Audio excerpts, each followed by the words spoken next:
Oop, oop, Graham. Whoop, whoop. Wow. Yeah, I hope I didn't break the microphone. Wow, there's like a monkey I think that was with me. That was a gibbon, Yeah? All right. which is a form of monkey. That's a gibbon.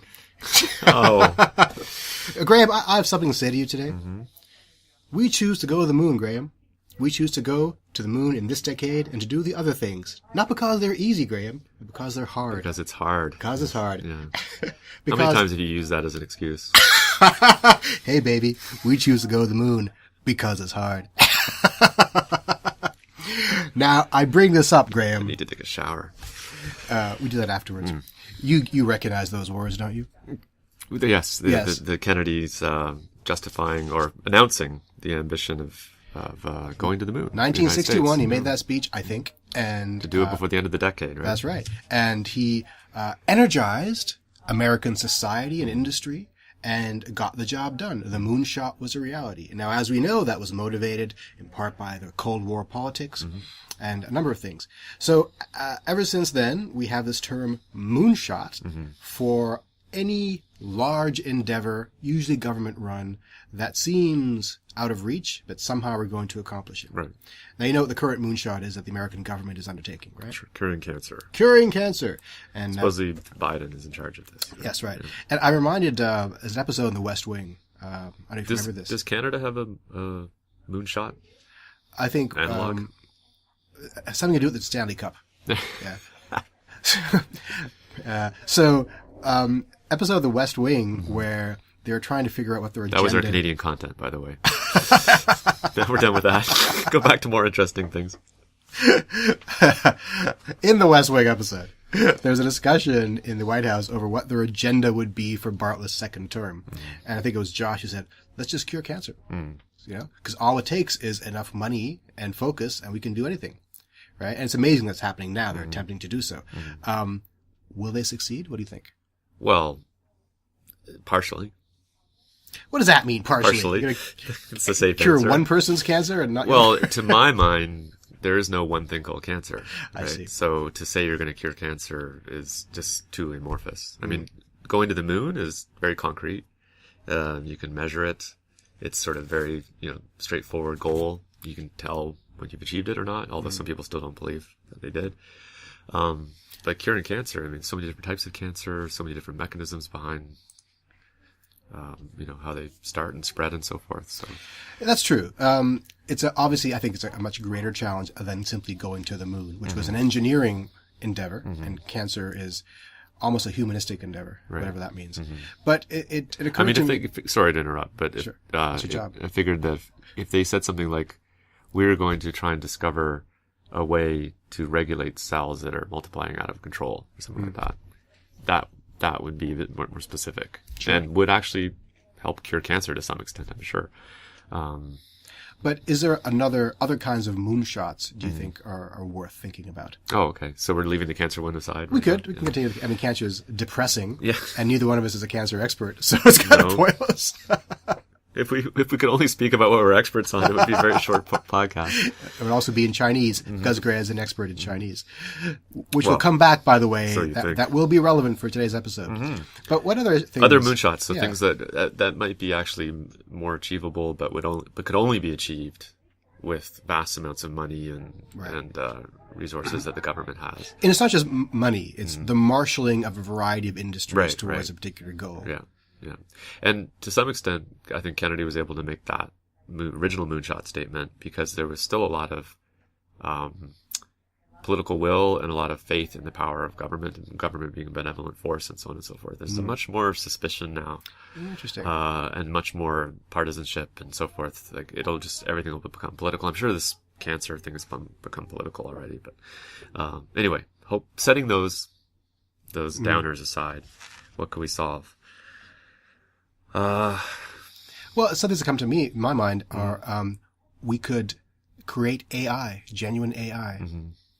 Why would you want to do that? Yeah, right. Yeah. Well, I think if we have genuinely thinking machines, we can download, for lack of a better word, responsibilities. We can have genuine slave class that's ethical in some ways, so that's one thing that comes to my mind. If it's possible to have a thinking machine, the only way to make it is through the exquisite investment of supreme amounts of funds. The problem when I'm coming up with moonshots is I either would have very practical things like malaria. Let's cure malaria or have a prevention of malaria through whatever mechanism. Or I have other ideas which are very fuzzy. So I think we need to we have a lack of empathy in our world, right? So how do we increase empathy among people? So between the fuzzy and the concrete is difficult. You are such the non-scientist in this show, aren't you? Yes. That's what you're paying me for. Where's What? my free coffee? Well, Actually, why I pay not? for this coffee. Why not immortality? That's a dumb. I'm not sure it is dumb because people actually are working on it. A lot of companies are focused on it right now. Immortality is a rich white man's dream. I don't think it's... Okay, how about making me a rich white man? There you go. A lot of these sort of grand ideas come from a very narrow viewpoint. So the immortality one, the AI one, you actually think like a rich white man. Actually, So I'm halfway there. you're halfway there. Right? You just need to be taller and lighter and richer.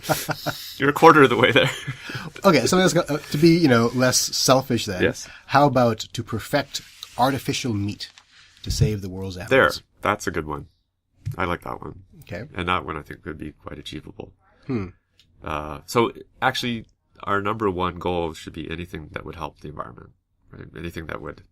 So that would be a big one. And we just lost half of our listeners, the right-wing end of our listeners, who were so into our show to begin with. A right-wing listener. Okay, so to the remaining listeners, I ask you, if you have ideas about what the moonshot should be, go to our website, sciencemonkey.ca, and write to us or leave a comment under this episode. I've got a good idea for a moonshot. How do we have transatlantic flight without using oil? Swans. Big swans. Big swans. Or geese. Towing helium balloons. However, we're almost out of helium. Did you know that? Yeah, I heard that. We wasted a ton of it. We did, but here's the interesting thing astrophysically, is planets with helium will lose their helium. Because helium, being lighter than most other gases, will escape from the planet or gradually. So the older your planet, the less helium it will have. So we're going to lose it anyway. Right. So I figured let's just all talk squeaky for a while and make do. It's the nihilist in you. There it is. The squeaky nihilist. So let's move on to our next segment. Okay, moonshots. That was good. Yeah. So We need more. what should we do next? Should we do rigorous or Rigorous or ridiculous? No, ridiculous? let's do that. Because we did that at the top last time. All right. So let's do the bogus science quiz or the Did You Know? That Did was you it. know? The Did Okay, You so Know. this segment is called Did You Know? Now, when I get a budget, we will have theme music to go before this segment. So let's pretend there's theme music now. Okay. Silence. Hey, that was some great theme music, that was Graham. really nice, Yeah, now it's time for Did You Know? So I stole some questions from QI, one of my favorite TV shows, QI, which stands for Quite Interesting. It's a BBC show. It's not quotient of intelligence. Nor is it QI for the inner life force that resides within each of us. Chi. There it is. Yeah. So, Which I'm going to talk about chi later. are you really? Yeah. Oh, look at nice, that. nice tie-in. This is such a segue. It'll be a callback. Rich Callback episode. to this. I'm going to ask Graham 3 questions. Turn-ons include. No. And he's going to tell me which of the 2 options in each 3 questions is true and which one is false. I'm confused already. You'll see. 3 It'll be questions clear. or 3 pieces of information? Sure, let's go with that. Okay. Let's go with your version. So let's start off. So here are 2 options. First option, 1/10 of European babies are fathered by men other than the person they think is their father. Do babies know who their father is? Well, they think they know the father is. In other words, 1/10 of European babies are bastards. Okay? Versus 1/10 higher than of that. European babies are conceived on an IKEA bed. Which one of those is true? I think actually, was it false paternity? I don't know what the term you'd use for that. It's probably higher than 1/10, perhaps. So I'm thinking I'll go with the IKEA beds one. That is correct, Dr. Sanders, and actually properly reasoned. You're actually correct. Bastardization, lack of a better word, is higher than that. I think I've seen stats of almost up to a third, depending upon how the data is collected. You know nothing Ray Watt DNA did. But according to QI, 1 out of 10 European babies conceived on a... When I first read this, I thought they were going to IKEA and having sex in the IKEA Oh, right showroom. in the actual showroom. I thought, Yeah. oh, they're actually buying the beds, take them home, and It's 1/20th of Yeah. European babies. So they probably just did a population versus how many IKEA beds are out Exactly, there. yeah. All right. bastards. Okay, Next one. Okay, 2 options again. The average person walks the equivalent of 3 times around the world in a lifetime. That's the first option. Second option, the average person will have swallowed the equivalent of 5 kilograms of rodent feces in a lifetime. Oh. What is average? Let's see. Yeah. The second one is so disgusting that I'm just going to pick the first one because I don't want the second one to be true about walking around here. That's an instance of confirmation bias. Yes. And look at you embracing the pseudoscience and denying the evidence. Wow, that's very telling. Well, no. I think there's evidence too. 'Cause how would you ingest rat feces? From what source? Well, I believe the we all argument walk, is that anytime you have eating food, something is crapped in it, and over time that crap accumulates. Yeah, I don't buy that one. I think So you're just trying to gross me out. So you're going for the walk around the world? Yeah. You are correct, Graham Sanders. I am trying to gross you out. Yeah. And it's not the average person who eats rodent feces. It's the very special person, and they probably enjoy it. But no, the average person does walk around the world 3 times in a lifetime, and the world's circumference is what, 40,000 kilometers, I think? How do they get across the water? Well, they have Jesus-like tendencies, or they have hoverboards. Hoverboards. Yeah. Another rich man, white man fantasy. Okay, your third question. This is a multiple choice. Okay. Okay, so All of the above. this person genuinely believed or believes that monkeys and apes were able to talk to each other, or talk to us rather, but have kept quiet just in case they were asked to do work. Smart monkeys. Exactly. So I'll say it again. This individual genuinely believes or believes. Okay, go. The logic that you would actually have to Justify why they've been. Well, you can get them to do work anyway. It doesn't matter whether they can talk back to you. How many people are asked to do work, whether or not they have anything to say about it? I mean, All right. So here are your options. Who believes this? Is it Picasso? Was it Descartes? Was it Aristotle? Or was it Jenny McCarthy? Okay, I'm not saying Jenny McCarthy. I think that's a plan. Picasso, Descartes, Aristotle, or Jenny McCarthy? I'm not supposed to answer these based on your psychology. I'm supposed to answer these based on the evidence presented, right? So who would say something like that? Interesting. Well, is it not a valid methodology? Yeah, I mean, you can either interrogate the Sure. questioner or the question, but that's how I did the rat feces one. Interesting, Because I think you were just trying to gross me out. Playing the person, not the evidence. No, so next time you'll have to get someone else to come up with these questions, so I can't use your psychology to crack the question. Oh, you're assuming this next time. Interesting. So, okay, back to the question. Yeah. Descartes, Picasso, or Aristotle. Okay, so I don't think Aristotle had much to say on that. I think Picasso is too self-absorbed to talk about monkeys. Jenny McCarthy. So that leaves Descartes. And I think Descartes, yeah, he was into ideas of the interior life and language and so forth. But this is just such a ridiculous thing to say. He's otherwise an intelligent man. I'm going to have to go to Aristotle or Descartes. Aristotle once said that the earth doesn't move because it would have legs if it did. So, Aristotle. Wrong. It was Descartes. Descartes. And you almost got there. And I was so impressed by your reasoning. Should have gone with my reasoning. The reasoning was so interesting because you said Aristotle because he wouldn't think about that stuff.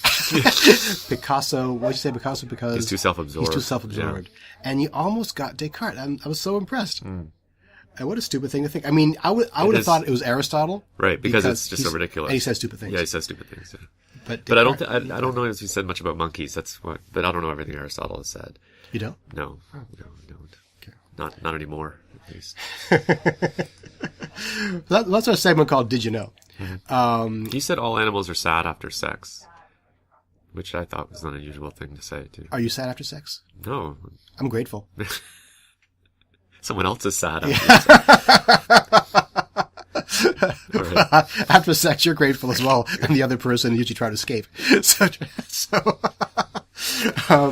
our next segment is Oh, Are we doing- let's go to rigorous and rigorous and ridiculous. We need So, music for that. There too, it is. but- So let's pretend there's some theme music here, and well, I'll was insert it. some now.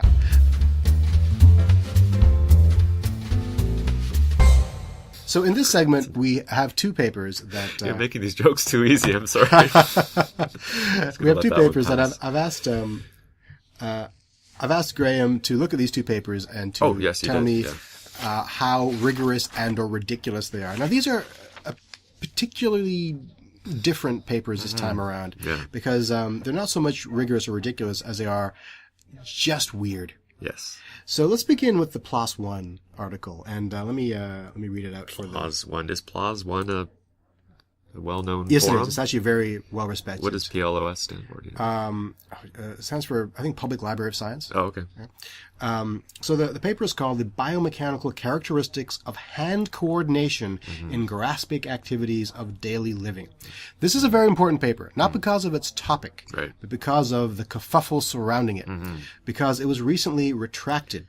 And the reason it was retracted is that there are at least 3 instances in the paper of referring to the creator. With a capital C. The capital C. So in other words, it seems to be advocating for a creationist perspective in a science paper. Now, my question to Graham is, does he agree that it should have been retracted for that purpose? Well, I looked a little bit into this paper. I actually heard about it as well. And what struck me is that all the authors are Chinese, and I assume it was probably written in Chinese and then translated to English at some point, although that's my assumption.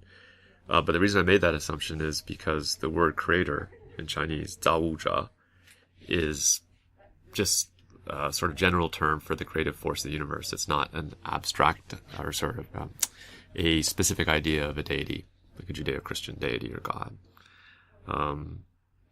And when I looked at the study itself, the study is not proving or trying to prove intelligent design or the role of a creator in the design of the human hand. It just says the human hand is wonderfully dexterous and therefore is the proper design by the creator to perform a multitude of daily tasks in a comfortable way, which doesn't really add anything to the findings. It certainly detracts from the findings because it reduces their cloak of validity being science, but it doesn't necessarily invalidate. I was thinking that Results for the me. Cloak of Validity was like the least useful Harry Potter spell. So, beware, Voldemort, I have the Cloak of Validity. You cannot harm me. My studies shall always have relevance in the real world. Yeah, so my perspective on this is like yours. First, I was very interested to learn your perspective that it might be a translation issue. translation Second, issue, yeah. it's not relevant to the study. Well, what is the study trying to prove? Biomechanical characteristics of hand coordination and grasping activities of daily living sounds like a very descriptive Yeah, it's a title to descriptive me. study. So are they trying to say, it says in here that they're trying to look at the clear corresponding causality between the tendinous connective characteristics of the human hand and the coordinated characteristics during daily grasping activities, which seems to suggest that we don't understand the anatomy of the human hand fully. Is that I even guess true? I'm not a biomechanical guy, Okay. but my sense of it is simply describing Describing how the characters of hand works. It's Yeah. not cutting edge science. Oh, okay. Right? That's my take from it. Mm-hmm. Whether or not it's relevant to the field, that's a decision for the journal and for the reviewers. Mm-hmm, Whether or not it should have been retracted for the choice of that word, I Right. think is relevant to all of us. I think if they could have taken out all mentions of the creator and it didn't change the paper at all, which it doesn't look like it would, then it didn't necessarily. It could be retracted and resubmitted or something. Sure. I don't think the entire paper has been thrown out. Obviously, I'm not sympathetic to creation of perspectives, but I am sympathetic to the politicization of the publishing process. And because a word offends someone, that's not a reason to retract a paper, in my opinion. But I think it's important, the verbiage or the way this is being portrayed in the media is that a creationist paper got its Right. way into PLOS One. Yes, yeah, And because this that's is the sexy headline. Yeah. Yeah, and it's not a creationist paper. And you bring up a really interesting point that this might just be a kind of lexicon issue from a Chinese scholar, which no one has brought up yet. So I think that's an important thing that we need to educate the world about. Very nice. Look at us, educating the world. Educating the world. Introducing something new into the discussion. Because you could rewrite this sentence here that says, and the articulations of the human hand is the proper design by the creator to perform a multitude of daily tasks in a comfortable way. Just say the optimal morphology or something of the human hand. I mean, saying the creator or not doesn't mean anything in that case. And if we take Zhao Wuzha as just meaning the creative force in the universe, that could easily stand for just evolution, right? The force of evolution, if you want to call that a force. Yeah, totally. So let's move on to the next paper because we're already out of time. Next one is called Celestial Determinants of Success in Research, published in the Canadian Medical Association Journal, which is actually a fairly robust and well-respected journal. Now, you should know that the CMAJ has a history of, for their Christmas issue, they publish wacky studies. Okay? April Fool's type stuff. And this is one of theirs.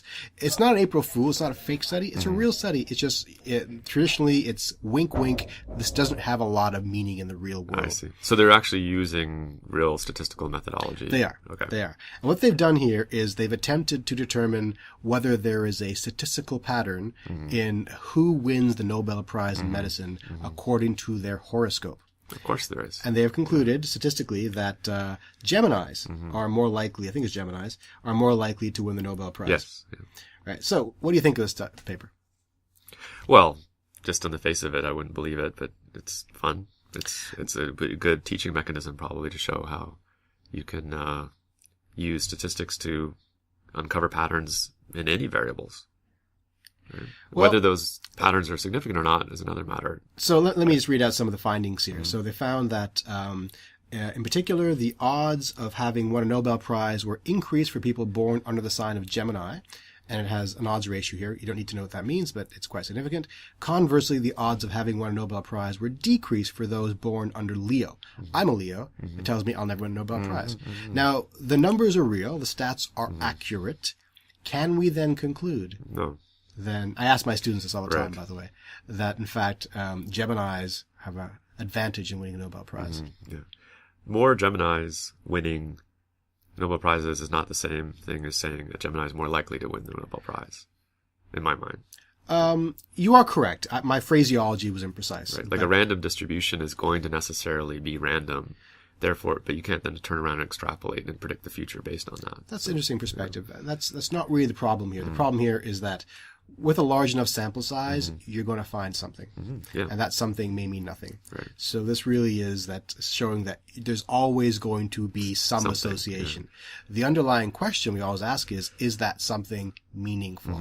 So we like to teach our students the difference between statistical significance and clinical significance. I can always find an association between two things. Association between drinking coffee out of brown cups as opposed to white cups probably allows me to, do more sit-ups during the day. If I have enough data, some kind of association will come up with it, but it has no actual association.